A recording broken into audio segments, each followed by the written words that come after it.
All right, what is going on, everybody? Welcome back to another day of SaberSim's DFS office hours. Today is Friday, February 28th of 2025, and looking ahead here, we have a 3-game NHL main slate as well as an 8-game NBA main slate, so it should be a fun day of DFS. For those of you who are new here, welcome. My name is Andrew, one of the coaches over here at SaberSim. This is a show where we go over how to use the SaberSim app, answer any and all DFS-related questions. Get your questions in one of 3 ways here. First off, send us an email, support@sabersim.com. Second, post it live in the YouTube chat. Third way, post it in the office hours channel in our Discord server. If you're not in our Discord and want to get access to that channel, there's a link in the description of this video. You also get access to our similar channels, individual sport channels, and you get access to the rest of the SaberSim team. Just can't say enough good things about the Discord. But with that said, we do this show Monday through Friday, 4 p.m. Eastern, and then we do this show on Saturdays, 12:30 p.m. Eastern. So tune in any one of those days, get your questions answered. And as a reminder, we do have our build review show today. It is Friday, so that'll be going live at 5 p.m. Eastern. So don't miss that one either. All right. With that said, let's get SaberSim up. We do have a number of questions that rolled in here. So we'll just work our way from the top down. So why don't we get SaberSim up and let's start answering some questions. So first one from Danny. Danny said, I just joined with Ship It Nation, and can you please show me how to multi-enter on FanDuel and how to late swap? I tried last night and the red indicator wasn't showing. I even refreshed it. So I think I entered them in wrong. Okay. So doing late swaps live are tough because there's no slate in progress yet. But if you're looking for a tutorial on late swap, okay, so go to the top right corner, go to help, and then this SaberSim tutorial section, we do have a video how to late swap, okay? So I would follow this and it will show you how to do the late swap process inside of SaberSim. Now, if you are having trouble with uploading and downloading CSVs on FanDuel, then I would do something a little different. I would go back to the same SaberSim tutorial section, but then I would go down to this how to enter your lineups into your contests.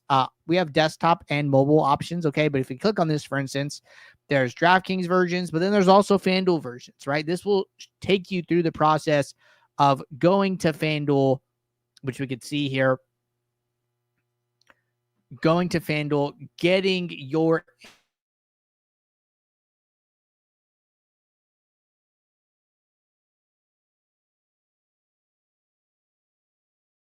after downloading it, uploading it into SaberSim, and then at the end, it takes you through the process of getting your file from SaberSim and then back into FanDuel. So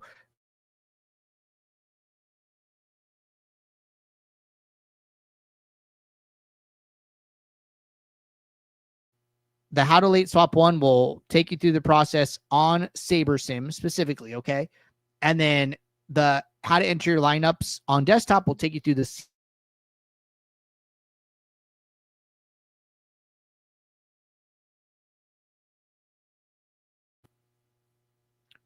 This will walk you through DraftKings and FanDuel on mobile, okay? So check those out. Those 2 tutorials should be super helpful. You know what? I should just link them here. So let's go back there. So let's go how to late swap. Drop that in the YouTube chat.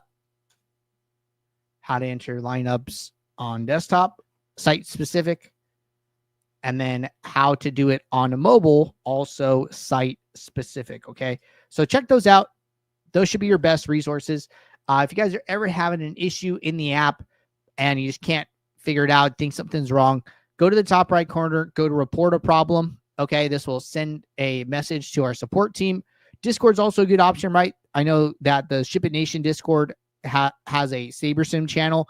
Our team is monitoring that late into the slate, and you can also post there. Ship It Nation team will also be available to do any troubleshooting as well. So those are your resources. We try and, give you as many avenues as possible to get help or follow along with the tutorials. So hopefully those help tonight, but you can always reach out to either of our team's support as needed. And Danny said, thank you. You're welcome. All right. Good start there. Next question. I keep changing my min uniques to have Luka and my lineups and the Sims keep giving me less of him every time I late swap? How do I avoid that if I want Luka or LeBron or even a player in a late game in my lineup? It keeps giving me very little exposure after I keep adjusting his minimum exposure, but it changes after late swap. How do I keep it open for later players in the night? Okay, so we did cover this in the Discord, but I did want to cover it on the show as well because it is a good question, right? It's important for everybody to know how to do this. So again, another late swap question, right? Let's go back to that tutorial here. So when you late swap, okay, you come in, late starts, you click this green late swap icon, right? You're going to get this pop-up. And we'll let this render. Okay. So this is what the pop-up looks like, right? You get this pop-up. Now, notice that the settings in the bottom left says default. What this means is that if you've made any changes, okay, to filters, rules, player pool adjustments, minimax exposures, etc., they will not be carried over from your build one into your late swap at default. What you need to do, go to the settings, click the drop down, switch it to build one. Now, for instance, in your example, say you've given 20% minimum exposure to Luka. Well, now that minimum exposure is going to get carried over. And then when you run your late swap build, we will build your new pool of lineups, taking into account the fact that you want Luka in 20% of your lineups. Okay. So if you're making any adjustments in your pre-slate build that you want to continue to use, a rule, a filter, minimax salary adjustments, right? Any of those things, you want them to carry over, switch the setting to build one when you go to late swap, and it will do just that for you. Okay. So, wanted to make sure, touched on that one. I'm sure it'll help someone else out as well. All right. Next question. Hey, Andrew, I feel like I've developed a process that grades out well in flashback sim ROI-wise, but I'm lacking behind in sim 99th profit. For example, if I have a top 10 sim ROI in a contest, I am often well below that in 99th profit. Would you recommend setting up any filters or custom metrics that incorporate ownership or percentile to introduce a little more volatility while keeping my overall sim ROI high? Thanks. Okay. Couple things on this one, right? So in my experience, right, just doing build reviews, contest flashback myself, things like that, there's usually two things that come into play when it comes into 99th sim profit. Okay. Number one is how many lineups you're entering. Okay. So let's say that, you're playing a 150 max contest, but you're not maxing it out. Usually you're entering like 10 lineups, right? So like, for instance, we come in here and we go back to, we'll say yesterday, and we'll go to the NBA slate yesterday. And then we'll go to the contest tab. And let's say, we're going to click on the fadeaway, right? Maybe you're at a point where you're entering, 10 lineups into the 150 max contest on the day, right? As part of your contest selection allocation, right? Okay, you go to users, you set up your entries filter for greater than or equal to 10, like we talk about, and then you sort by sim ROI, right? Well, notice here, right, we can kind of see this like right off the bat. The top, 4 sim ROIers are less than 150, and then the fifth one is 150, okay? So let's just look at the sim 99 profits between these, right? Notice that the less entries at 21 has 6,099 profit. The two at 50 are in like the 20K range, 29, 25. And then there's one person at 40 is 21,000. And then the 150 maxer is 99,000, right? So like the 99th profit is also tied in a way to how many lineups you're entering. So if you're entering less than the max, I would say in general, you can expect to have a lower 99th profit. Okay. So I don't know what contest in question is or what have you, but I do see this often. So I wanted to kind of call this out. And then this is like a pretty good example, right? Like even, you see like the Phantom one here, right? 10 entries, lower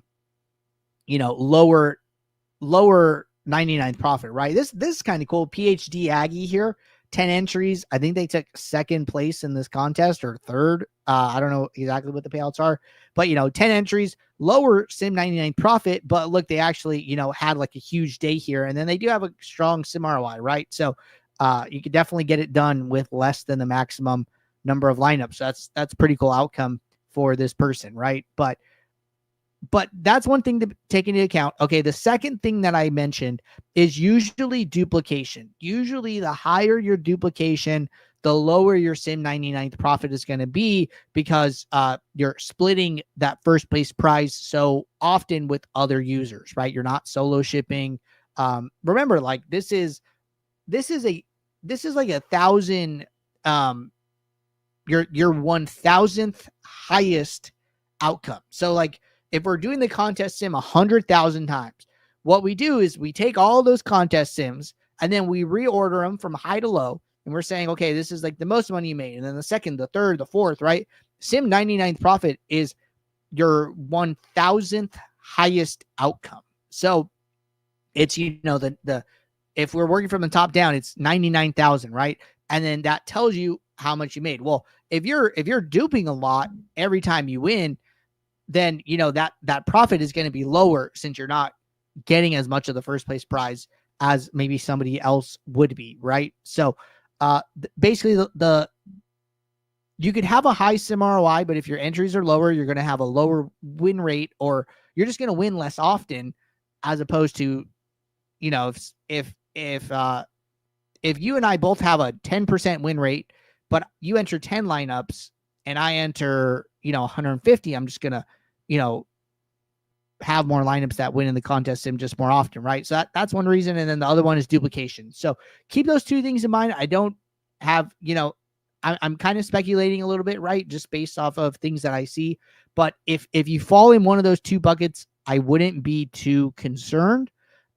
If that is not the case, then let me know, and we can try and figure out a way to increase that and help you along. So let me know. Happy to circle back on this one as needed. All right, next question from C. Thomas. If I'm playing in a single entry contest and a 20 max, would it be best to run the contest sim separately? I want to apply unique min uniques to the 20 max, but not the single entry contest. Okay, good question. So the answer is you don't have to do this. And the reason for it is because of, how can I show this? Let me enter something real quick. So 4 p.m. main slate today.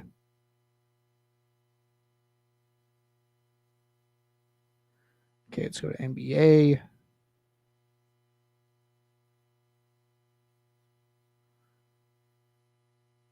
And let's just put 2 entries in this guy.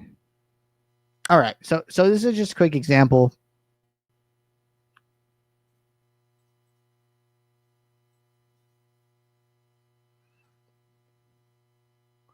And why don't we kick off some lineups?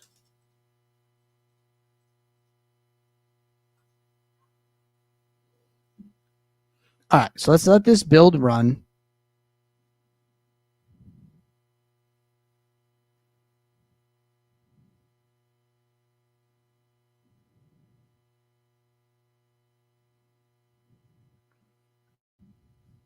And while this runs, we got a question here from MacMan. So why don't we answer this?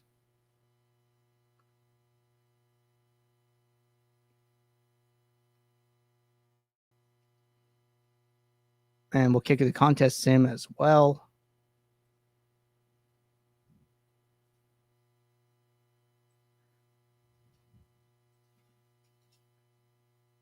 All right. Contest sim is running quickly here from MacMan. When is the lineup review day, and where do we upload our lineups for you to review? Good question. So lineup review day is today.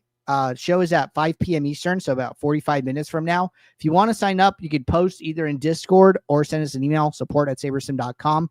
Let me know what sport you want, what date and slate you want, and then let me know what your DK username is if you're playing on DK.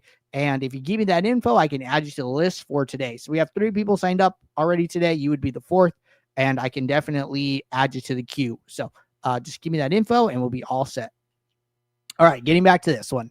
So the question was talking about, would it be best to run the contest sim separately? I want to apply uniques to the 20 max, but not the single entry. Okay, so if you go to autofill, and it's hidden by default now because it was causing some confusion. But if you right click on any of these column headers, you go over to the hamburger menu, click edit columns, and you scroll down. Okay, we have these toggles, ignore min and max exposures. Okay. Actually you said min uniques, but either way, we'll talk about both. So ignore min and max exposures, right? If you have these on, which they're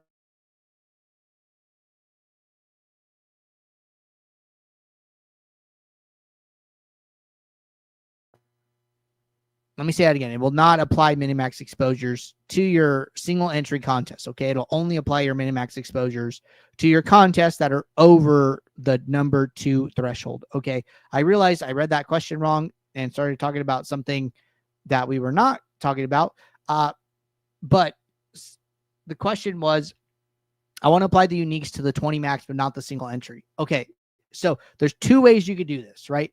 Number 1 is you can use autofill. Okay, if you use autofill, min uniques is a column. So if I had a second contest here, I could switch the uniques for the first contest, but not the second contest. Okay, so if you change the uniques from the gear icon, you're changing them for all contests at once. But if you do it within the individual row, it only applies to that contest. So I can go in, I could set the uniques to 3 for the dime time, and then for technically, it doesn't matter for a single entry, okay? Because a single entry is just one contest. So if the single entry here is set to 9, it's not going to matter.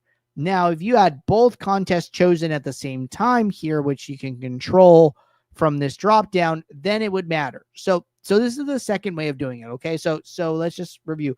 First way is with autofill. This is the way I would recommend, is do them individually in the rows here. Second way would be going into direct fill, okay? Clicking this drop down, unselecting the contest you don't want to look at, which would be the single entries, right? You would leave your 20 max selected, and then you would set your min uniques. You would save, right? I save, and then I go and I unselect the 20 max. I select the single entry, and then I turn my min unique off, or basically back to 1. So those are your 2 ways of doing it: in direct fill, 1 contest at a time, or in autofill simultaneously, but different settings per contest. Okay. So you got to figure out which one makes the most sense to you and use one of those 2. All right. Next question. Any tips or strategies for hockey? I build lineups and min uniques and sometimes raise a player here and there, but it's been so bad for me. I can't figure this out. Thanks. Honestly, what I would recommend is signing up for our build review show, right? That's going to be your best resource. The build review show is basically I bring your builds up on stream and then I look at them and then I'm like, okay, maybe you shouldn't do this. Maybe you should try this. Maybe you should try that. Hey, we're going to go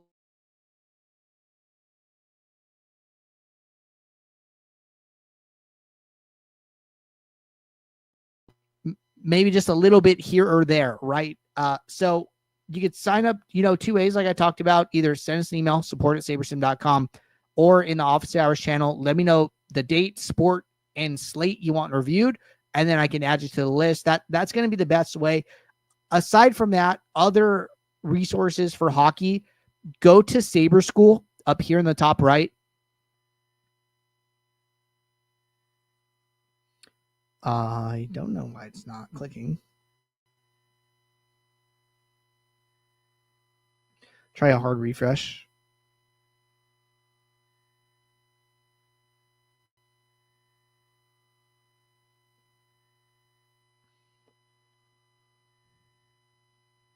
So I don't know why this isn't clicking. Oh, no, there it is. Cool.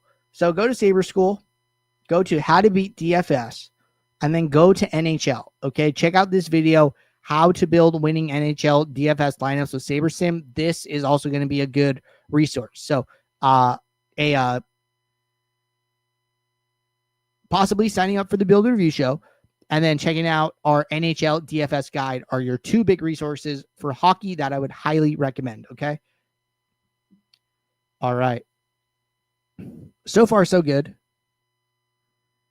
And looks like we're caught up here in the Discord and the YouTube chat. So why don't we knock out a build demo here? So I'm going to go build some lineups. I'm going to build 2 lineups for today for NBA, right? So first thing,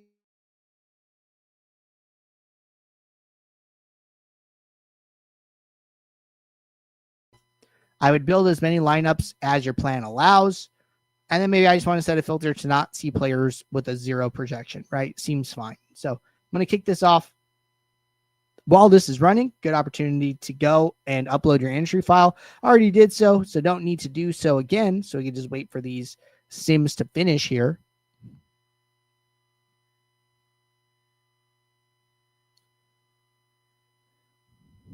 And almost done.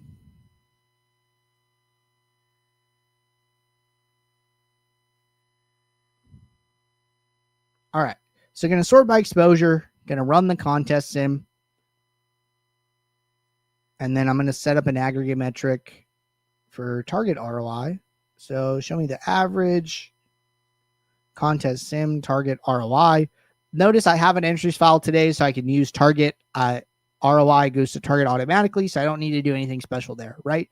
And then now it's just kind of trying to figure out what 2 lineups I want to play, right? So we talk about lineup to pool ratio a lot, right? So I need 2 lineups out of 500. That's a 250 to 1 ratio. So that means I have a ton of bandwidth to crank up min uniques, right? I could probably go from 1 to 4 pretty easily here.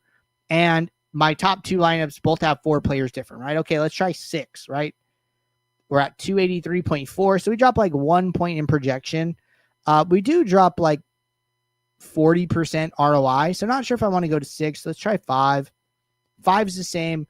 And then, so our top 2 lineups have 5 players different from one another. And then our 6th lineup makes us go from lineup 2 down to lineup 12. Okay. All things considered, I'm pretty okay with 5. You know, looking at like the 3 players up here, decent value, higher salary, good ownership, right? So I would honestly be fine taking the top 2. You could try 6, you know, if you like 6. If you like some of these exposures better, right? Maybe you want to play, you know, 2 lineups that are completely different from one another, right? We're playing lineup 1 and lineup 48. No player used twice. You know, there's no right answers here. You could use, you know, I probably would have stopped at 5. You could use 6, 7, 8, you know, whatever makes sense to you, right? Check these lineups out, see if you like them, and then kind of go from there. But me, I would have settled on 5. I would save those. And then I would, you know, download either from here or the top left, downloads, and then I would upload to the site and be ready to rock and roll. All right. And MacMan, I see you here for the build review show, so I will get you added to the list. Appreciate that info. But other than that, we're all set here. So appreciate you guys tuning in. I'll be back in about 35 minutes for the build review show. So until then, everybody take care. Thanks for tuning in. Bye.